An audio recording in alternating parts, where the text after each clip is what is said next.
क्या आपको पता है रामायण के कई दृश्य जो हमने टीवी के ऊपर देखे वो ग्रंथ में है ही नहीं। क्रिएटिव लिबर्टी के नाम पर पूरी रामायण तक को बदल दिया गया। कुछ डायलॉग रामायण में हमने जो सुने वो बिल्कुल थे ही नहीं, क्योंकि जब उसके ऊपर साइंटिफिक रिसर्च किया गया तब उसके अंदर करीबन 600 से ज्यादा साक्ष्य मिले। पर क्या हो जब क्रिएटिव लिबर्टी पूरी स्टोरी ही बदल दे। पर आप जब सुंदरकांड के श्लोक 67-68 पढ़ते हो कि तुम चाहते हो कि प्रभु श्री राम मर जाए, प्रभु श्री राम और लक्ष्मण के बीच में गहरा संवाद होता है, कितना रोचक प्रसंग है। लेकिन वाल्मीकि रामायण में ऐसा है ही नहीं। हनुमान जी हिमालय जाते हैं, पहाड़ी उठा के लाते हैं और लक्ष्मण जी पुनर्जीवित हो जाते हैं, एकदम एपिक। लेकिन जब ऋषि को पूरा प्रसंग ही नहीं पता तो वो कैसे संरक्षण में लेंगे, कैसे उसकी रक्षा करेंगे और कैसे लवकुश की परवरिश करेंगे। पूरा का पूरा उत्तरकांड झूठ है। और छठा प्रसंग तो सबसे महत्वपूर्ण है, जिसने पूरा का पूरा नैरेटिव ही बदल दिया। कुछ शतकों के बाद लोग प्रभु श्री राम को मानने से इनकार कर देंगे और ऐसा किया है इंडियन गवर्नमेंट ने। अब आप इसे ऑथेंटिक मानते हैं कि नहीं वो आपके ऊपर है। ये क्या दिखाया गया है भाई।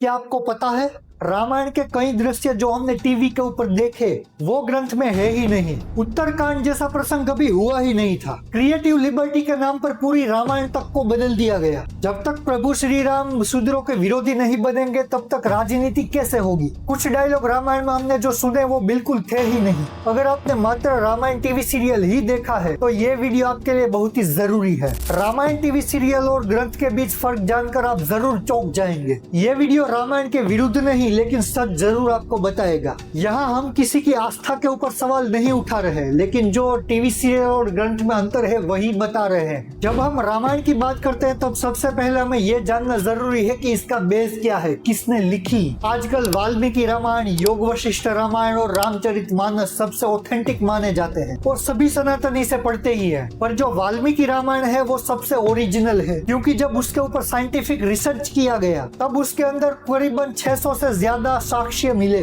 जो साइंटिफिक प्रूफ आज भी रियलिटी से मैच करते हैं। जैसे कि प्रभु श्री राम का जन्म एग्जैक्ट किस लोकेशन पे हुआ था, जिसके ऊपर ही प्रभु श्री राम जन्मभूमि का केस तक जीता गया। अब आते हैं टीवी सीरियल पे। कोई भी टीवी सीरियल हो उसका चलने का मुख्य आधार होता है टीआरपी, यानी कि आपको टीवी सीरियल की कहानी ऐसी बनानी है कि जिससे व्यूअर उससे अट्रैक्ट रहे, एडिक्ट तक हो जाए, क्योंकि जितना ज्यादा सीरियल चलेगा उतना ही ज्यादा प्रॉफिट। एग्जाम्पल के तौर पे देखें तो रामानंद सागर जी की रामायण आज तक चल रही है, ऑल टाइम फेवरेट है, करीबन 35 साल से ज्यादा। इमेजिन कीजिए। इसीलिए मेकर्स थोड़ी बहुत क्रिएटिव लिबर्टी लेते हैं, जो कि एकदम सही है। पर क्या हो जब क्रिएटिव लिबर्टी पूरी स्टोरी ही बदल दे। आप कहोगे अरे भाई ये कैसी बात कर रहा है। मैं हमारी पूरी रामायण के कुल 6 प्रसंग बताऊंगा कि जिससे पता चल जाएगा कि क्रिएटिव लिबर्टी के नाम पे क्या क्या हुआ।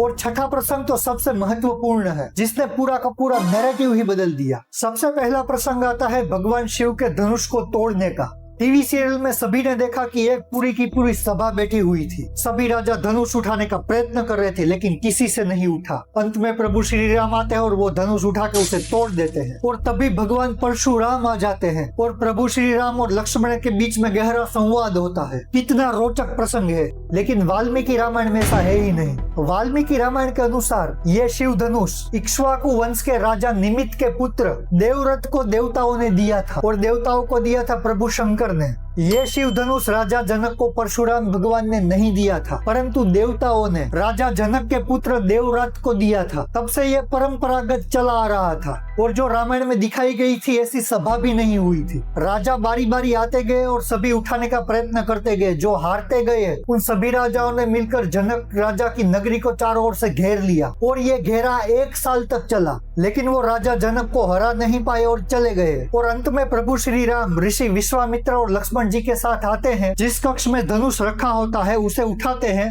और प्रत्यंचा चढ़ाने जब जाते हैं तब वो धनुष टूट जाता है। लेकिन ऐसे प्रसंग में कहाँ टीआरपी मिलेगी। दूसरा प्रसंग लक्ष्मण रेखा। आजकल ये डायलॉग बड़ा ही चलता है। कोई भी इस लक्ष्मण रेखा को पार करके अंदर आने का साहस करेगा तो जल कर भस्म हो जाएगा। फिर वो बॉर्डर पे हो, परिवार पे हो, कहीं भी हो। और रामायण में एक प्रसंग है कि लक्ष्मण जी माता सीता की रक्षा करने के लिए वो लक्ष्मण रेखा खींच देते हैं और प्रभु श्री राम की मदद के लिए जाते हैं। जिस लक्ष्मण रेखा को रावण क्रॉस नहीं कर पाता, इसलिए वो सीता जी को बाहर बुलाता है और फिर उसका अपहरण करके चला जाता है। लेकिन रियल में ऐसा नहीं हुआ था। जब माता सीता लक्ष्मण जी को श्री राम की मदद के लिए जाने को कहती है, तब लक्ष्मण जी मना कर देते हैं। तब सीता माता उसे कटु वचन कहती है कि तुम चाहते हो कि प्रभु श्री राम मर जाए कि जिससे तुम मुझे पा सको। तुम वन में इसीलिए आए हो कि प्रभु श्री राम की हत्या हो जाए और तुम्हारी दृष्टि पहले से ही मुझ पर है। जब ये कटु वचन लक्ष्मण जी सुनते हैं, तब वो कहते हैं कि आपके ये वचन मेरे कानों में जले हुए बाणों की तरह पीड़ा देते हैं। और अंत में लक्ष्मण जी चले जाते हैं, कोई लक्ष्मण रेखा नहीं। फिर साधु वेश में रावण आता है और माता सीता का अपहरण करके चला जाता है। वो भी पुष्पक विमान में नहीं, उसका एक दिव्य रथ था उसके ऊपर। तीसरा प्रसंग आता है सुंदरकांड में। टीवी सीरियल में ये दिखाया गया है कि हनुमान जी ने उड़कर पूरा समुद्र पार किया। पर आप जब सुंदरकांड के श्लोक 67-68 पढ़ते हो, तब वहाँ पे साफ लिखा हुआ है कि हनुमान जी उड़कर नहीं, तैर कर गए थे। उसके बाद चौथा प्रसंग आता है राम सेतु का। राम सेतु बनाने में ये दिखाया गया है कि जब नल और नील बड़े बड़े पत्थर समुद्र में डालते हैं, तब वो तैरते रहते हैं और ऐसे पत्थर डालते ही वो पूरा का पूरा पुल बन जाता है। क्या दिखाया गया है भाई, पर क्या रियलिटी में ऐसा था?